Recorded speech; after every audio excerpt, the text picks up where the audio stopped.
Բարի սիրելի հայրենակիցներ, օրը Կիրակի է եւ մեր հերթական եթերի օրն է։ Ինչ է տեղի ունենում ընդհանրապես։ Տեսեք, Նիկոլ Փաշինյանը ստեղծում է պարալել իրականություններ, այն իրականությանը, որ մենք ունենք, եւ մենք սկսում ենք զբաղվել այդ պարալել իրականություններով։ Օրինակ, կաթողիկոսի եւ 6 եպիսկոպոսների դատավարությունը սկսվեց եւ շատ արագ նաեւ դադարեց, որովհետեւ դատավորը ինքնաբացարկ հայտնեց։ Շատերը բան էին անում, հերոսացնում էին դատավորին, որ ապրի ինքը, մալադյեց, ինքնաբացարկ հայտնեց, մասը չդարձավ այս ամոթալի process-ի, բայց եթե մենք Հայաստանի Հանրապետությունում դատական համակարգ ունենայինք, դատավորը ուղղակի կկարճեր գործը, վարույթ ընդունելու ընթացքում քննարկելով գործը, հա, կկարճեր, կամ այդ նիստի ընթացքում կկարճեր, եւ դատախազությունը ստիպված կլիներ բողոք բերել վերաքննիչ դատարան ընդդեմ այդ դատական ակտի, որով ուղղակի քրեական հետապնդումը դադարեցված կլիներ ընդդեմ կաթողիկոսի եւ 6 եպիսկոպոսների։ Բայց դա տեղի չունեցավ, նա ինքնաբացարկ հայտնեց, հիմա ուրիշ դատավորի գործը կմակագրվի, ասեն ավտոմատ համակարգն է, իմացեք, ավտոմատ համակարգը կմակագրի մի դատավորի, որը կսկսի տենց այդ դատերը կգնան։ Բայց դա պարալել իրականությունն է, որ բոլորս վազենք դեպի այդտեղ, դեպի Էջմիածին, գնանք այդ դատարանի մոտ, վայ, վույ, էս ինչա կատարվում, բայց այն իրական ավելի թիրախային խնդիրները, որոնք որ սպառնում են մեր երկրին, այսինքն մեզ զբաղացնում են ինչ-որ թեմաներով, ուզում եմ ձեզ ասել, դրանք հետևյալն են։ Օրինակ, տեսեք, ԵԱՏՄ-ում մեր վարչապետի ելույթ, տեսեք ինչ ասում, տեսեք։ Ограничения и административные меры продолжают препятствовать полноценному функционированию общего рынка. Առանցին սահմանափակումներ եւ վարչական միջոցներ շարունակում են խոչընդոտել ընդհանուր շուկայի լիարժեք գործունեությանը, նվազեցնելով գործարարության պայմանների կանխատեսելիությունը եւ ինտեգրման գործընթացների արդյունավետությունը։ Հայաստանն ապահովում է բարենպաստ, հավասար եւ ոչ խտրական պայմաններ ԵԱՏՄ բոլոր անդամ պետությունների տնտեսվարողների գործունեության համար։ Մենք ելնում ենք այն սկզբունքից, որ համանման մոտեցում պետք է նիստ ա եղել, այդ նիստի ընթացքում բարձրացվում են մեր հարցերը, որ այս ոնց մեր ապրանքները չեք ընդունում։ Եվ ընդհանուր եզրակացությունը նա է, որ ԵԱՏՄ-ն չի գործում։ Տեսեք, վարչապետը քանի անգամ ասել որ ԵԱՏՄ-ն չի գործում, սա ԵԱՏՄ-ի կոլապսն է, ԵԱՏՄ-ն կփլուզվի, եթե այսպես շարունակվի, բան, եւ եկեք հետ նայենք վերջին 9 տարիների ընթացքում էլ ինչ համակարգեր չեն գործել, որոնք մեր հիմնական խնդիրները դրանք են եղել։ Մենք զբաղվել ենք ուրիշ բաներով, այնտեղ Թալանի հետբերման գործընթացով էինք զբաղված, օրինակ 2018 թվականի սկզբներին, երբ որ արդեն հարցեր էին տրվում ԵԱՀԿ Մինսկի խմբի համանախագահության։ Հիշում եք, Նիկոլ Փաշինյանը հարցեր էր տվել ԵԱՀԿ Մինսկի խմբի համանախագահությանը, թե դուք պետք է այս հարցերին պատասխանեք, մենք պարզաբանեք, ինչ նկատի ունեք տարածքային ամբողջականություն եւ ինքնորոշման իրավունք։ Օրինակ, ինչ նկատի ունեք, մենք այդ հարցերին պատասխանեք, մենք այդ սկզբունքները մեր համար բացահայտեք։ Հետո մի քիչ էլ անցավ, պարզվեց, որ ԵԱՀԿ Մինսկի խումբը չի գործում։ Այն չի գնային կոլապսի է ենթարկվում։ Չի գործում, բան, հետո մի քիչ էլ անցավ, մեկ էլ պարզվեց, որ պատերազմ սկսվեց։ Պատկերացնում եք ինչ եղավ։ Պատերազմ սկսվեց։ Հետո նոյեմբերի 9-ը ստորագրվեց։ Նոյեմբերի 9-ից հետո պարզվեց, որ ԵԱՏՄ Մինսկի խումբը ընդհանրապես արդեն всё, չկա, պետք է չի այդ խումբը։ Կա նոյեմբերի 9-ի եռաչափ, եռակողմ համագործակցությունը եւ նոյեմբերի 9-ի եռակողմ համագործակցության ընթացքում պարզվեց, որ նոյեմբերի 9-ը չի գործում։ Չի գործում նոյեմբերի 9-ը։ Մենք սկսեցինք հարցեր տալ, հարց տվեցինք բոլորին հարցեր, բայց ինչի չի գործում, բայց չէ որ այս կետը, չէ որ այն կետը, բան, հետո պարզվեց, որ Լաչինի միջանցքը փակվել է։ Հետո պարզեցինք, որ խաղաղապահները չեն գործում, ռուս խաղաղապահները չեն գործում։ Ռուս խաղաղապահները որ չեն գործում, ինչ եղավ։ Դե Լաչինի միջանցքը փակա։ Հետո էլի պատերազմ եղավ։ Հա, ԵԱՏՄ բանին չհասնենք դեռ, դեռ ԵԱՏՄ-ին գալու եմ, հերթով եմ գալիս։ Ստե մի հատ բան բաստորեցի, որովհետև երբ որ 18 թվականներ մենք կանոնավորեցինք ՀԱՊԿ գլխավոր քարտուղարին։ Հիշեք, ՀԱՊԿ գլխավոր քարտուղարին մենք կանոնավորեցինք։ Ինչ որ քերական գործողոպտի դատենք, բան ոչ չենք է դատը, գոնե դատածնենք, իմանանք ենք կանոնավոր, չէ։ Անիմաստ տեղը կանոնավորեցինք, պարզեցինք, որ մենք խնդրեմ ունենք ՀԱՊԿ-ի հետ։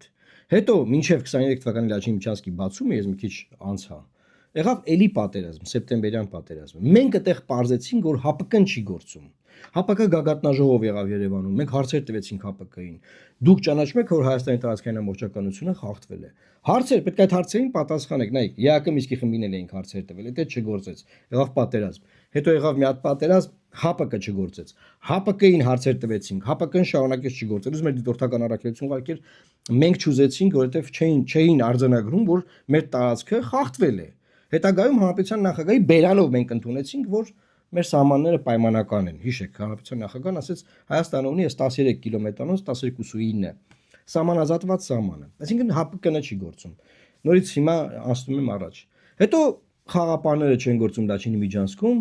խաղապաններն չեն գործում, հետո նորից պատերազմա լինում արդեն Արցախում եւ էթնիկ զտում է տեղի ունենում։ Այդտեղ արձանագրում ենք, որ վերջ նոյեմբերի 9-ը չէր գործում, խաղապահները չէին գործում, հետո արդեն խաղաղություն է եկել, այդ խաղաղության ընթացքն է, այդ ընթացքում պարալել իրականություններ կա, ոնց է կաթողիկոսի եւ եպիսկոպոսների դատը։ Անդադար պարալել իրականություններ կա, որով որ ամբողջ ժողովուրդը զբաղվում է, բայց հիմնական հիմնարար խնդիրները նրանք են, ինչի մասին ես խոսում էի քիչ առաջ, նկարագրում էի քրոնոլոգիայով, թե ինչեր են տեղի ունեցել։ Եվ վերջին հաշվով ինչ եղավ այդ էթնիկ զտումից հետո որտեղ մենք փախստականներ 150,000 բան, այդտեղ պարզեցինք, որ դե նոյեմբերի 9-ը չկա, մեկ էլ Ադրբեջանն ասում է Միջանցք պետք է տանք։ Ոնց Միջանցք պետք է տանք, որ Ղարաբաղը չկա, ժողովուրդը այնտեղ չի ապրում, խաղապաներ չկան, Լաչինի Միջանցք, ոնց թե մենք դի Միջանցք տանք, այդտեղ էլի շարունակում ենք ասել, որ չի գործում, Բայդենի ադմինիստրացիան արդեն չի գործում, մենք հարցեր ունենք Բայդենի ադմինիստրացիային, բայց ինչ էին բանակցում։ Բայդենի ադմինիստրացիան չի գործում, Ջեյմս Օբրայենը չի գործում, դա էլ հարցեր ունենք Ջեյմս Օբրայենին, որ չի գործում, կասա նախագահ Թրամփի նախագահությունը։ Եվ մենք Ադրբեջանի ուզած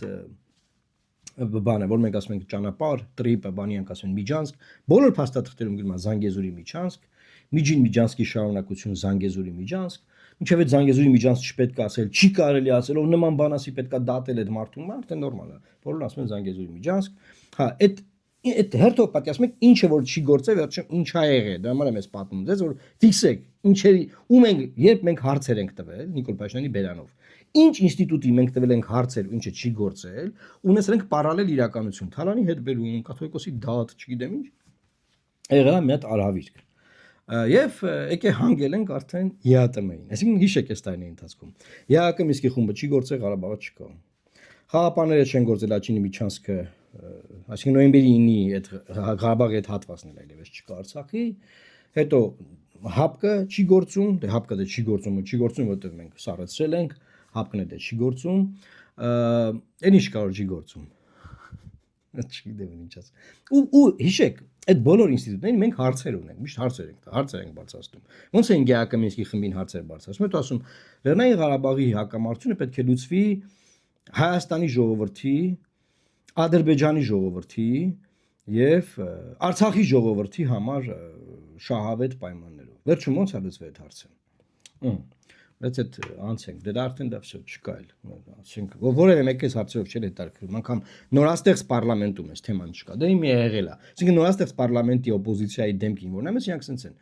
դա եղել է Ղարաբաղը չկա, արդեն մենք պետք է կենտրոնանանք, շատ լավ է, կենտրոնացեք, մենք հիմա պետք է կենտրոնանանք թրիփի վրա, շատ լավ, թրիփը, հիմա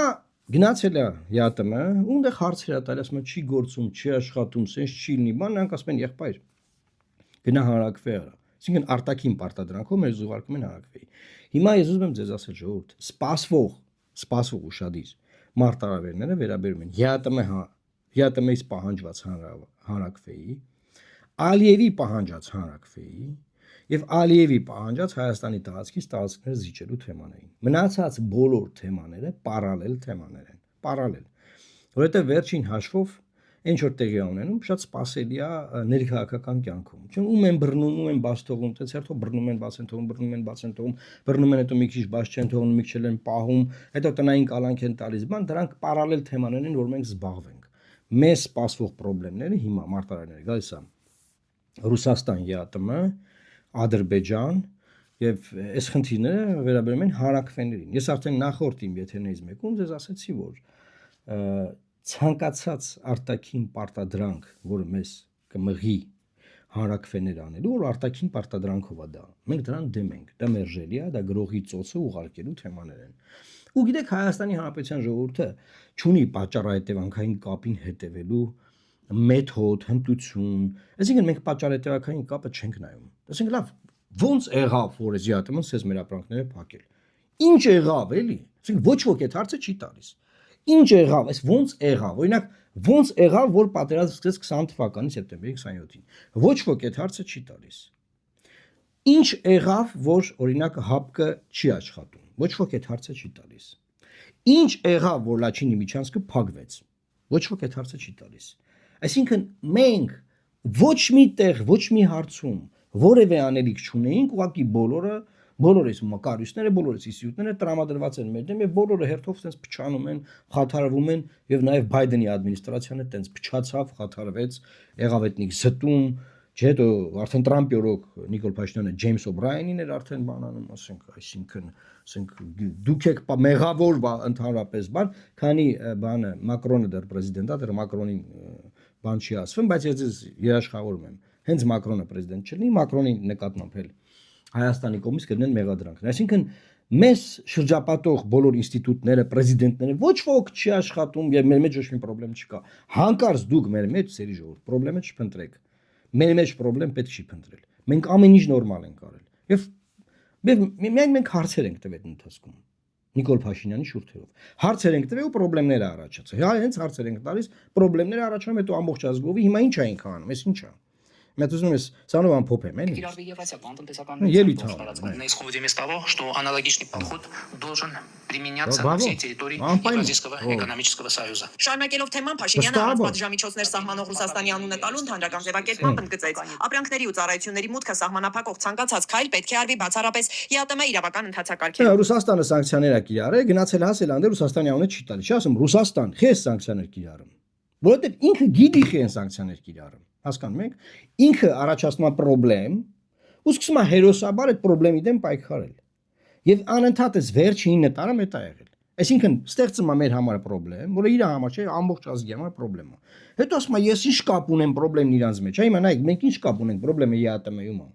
Մենք ինչ կապ ունենք որ Լաչինչանսկը փակվել է, խնդրեմը խաղապահներն են։ Մենք ինչ կապ ունենք որ պատերազմը սկսվել, խնդրեմը Յակոմինսկի խումբն է։ Մենք ինչ կապ ունենք որ օրինակ մեր վրա հարցակվել են եւ հապկը չի պաշտպանում։ Հապկի մեջ է խնդրեմը։ Հասկանում եք, այս հերթով գնացեք բոլոր տեղերում է խնդրեմը, բայց մեր մոտ չի։ Իրա մոտ խնդրեմ չկա։